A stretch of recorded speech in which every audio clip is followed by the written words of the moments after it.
Taste the Daily. நீ தான் ஒன்றியம் அந்த பக்கத்துக்கு நீ பார்த்துக்கோன்னு சொல்லிட்டு தான் மாணவரோட தேதி எல்லாமே அலௌன்ஸ் பண்ணி எல்லா இடத்தையும் நான் எழுதுன கொண்ட எல்லாமே செயல்பட்டேன். இப்போ திடீர்னு கம்யூனிட்டி இது காமிச்சு அவர் ரிலேட்டிவ் இது பண்ணி அவர் போட்டுக்கிறார். எஸ்சி நாங்கள் ஏற்றுக்க மாட்டோம், பிசி எம்பிசிக்கு மட்டும்தான் நாங்கள் பவர் கொடுப்போம். இப்போ அந்த ஒன்றும் இல்லை, அந்த லிஸ்ட்டை அவர் எழுதிக்கிறார், அது எதுவும் பார்க்க சொல்லுங்கள். எல்லாமே பிசி எம்பிசி போஸ்டிங் போட்டாங்கன்னா நாங்கள் யார்கிட்டையும் முறையிட முடியாது. எங்களுக்கு நீதி வேணும் ஐயா, இது உங்கள் கிட்ட தான். ஏன்னா கடைசியாக இது சொல்ல எங்கே பாருங்கள், மீடியாவை நம்பி தான் நாங்கள் வந்திருக்கோம். விஜயின் தமிழக வெற்றி கழகத்தில் சாதி பார்த்து தங்களை புறக்கணிப்பதாக ஆதங்கத்தை கொட்டியவருக்கு அடுத்த நொடியே பதவி வழங்கினாலும் கூட இதே மாதிரி பல ஆதங்க குரல்கள் வெளியவே தெரியாமலேயே இருப்பதாக கூறப்படுகிறது. விஜயின் தமிழக வெற்றி கழகத்தில் நிர்வாகிகள் நியமனம் நடைபெற்று வருகிறது. அந்த வகையில் ஒரு அமைப்பு மாவட்டத்திற்கு ஒரு மாவட்ட செயலாளர், ஒரு இணை செயலாளர், ஒரு பொருளாளர், 2 துணை செயலாளர்கள் என 5 பொறுப்பு வழங்கப்பட்டு வருகிறது. இது தவிர்த்து 10 செயற்குழு உறுப்பினர்கள் பதவியும் வழங்கப்பட்டு வருகிறது. நிர்வாகிகள் நியமனம்தான் கட்சியின் அடிப்படை கட்டமைப்பு என்பதால் சமீப நாட்களாக விஜயின் முழு கவனமும் இதை நோக்கித்தான் இருந்தது.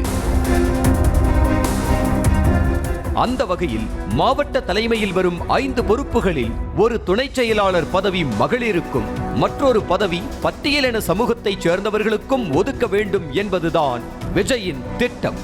மேலும் செயற்குழுவில் இருக்கும் 10 உறுப்பினர்கள் பதவியிலும் 4 இடங்கள் நிச்சயம் மகளிருக்கு ஒதுக்க வேண்டும் என்பதோடு மேலும் 2 பதவிகள் பட்டியலின சமூகத்தைச் சேர்ந்தவர்களுக்கும், ஒரு பதவி சிறுபான்மையினருக்கும் ஒதுக்கப்பட வேண்டும் என்பதுதான் விஜயின் கண்டிப்பான உத்தரவாக இருந்தது.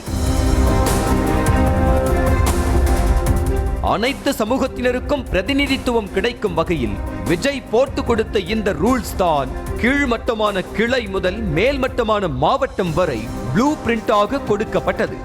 ஆனால் தங்களுக்கெல்லாம் சாதியை காட்டி பதவி மறுக்கப்படுவதாக சில மாவட்டங்களில் ஆதங்க குரல்கள் எழத் தொடங்கியிருப்பது விஜயை கடும் அதிருப்திக்குள்ளாக்கி இருக்கிறதா?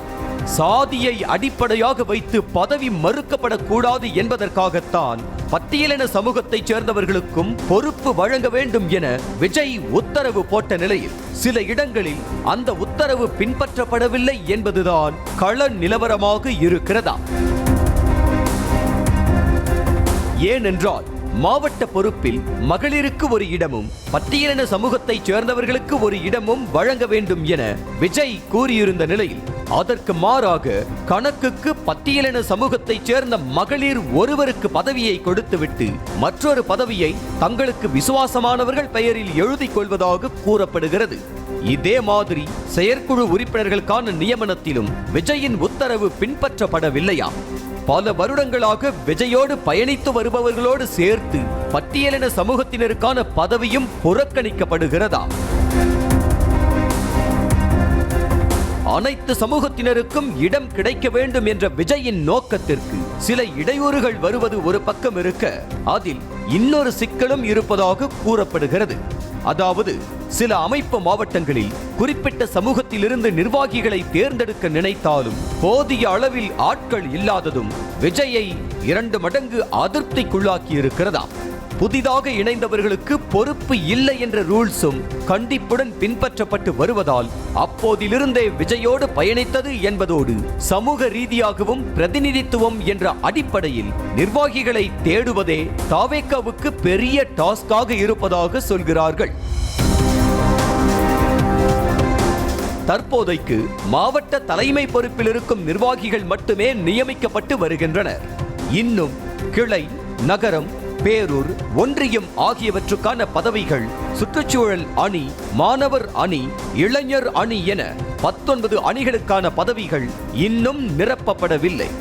அப்படி இருக்கையில் சாதி பார்த்து பதவி, பணம் பார்த்து பதவி போன்ற புகார்கள் எல்லாம் விஜயை கடும் அதிருப்தியாக்கியிருப்பதாக கூறப்படுகிறது.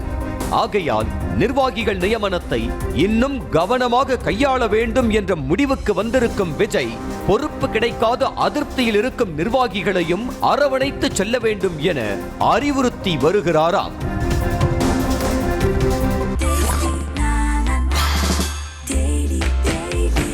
Taste Daily. Taste the Daily.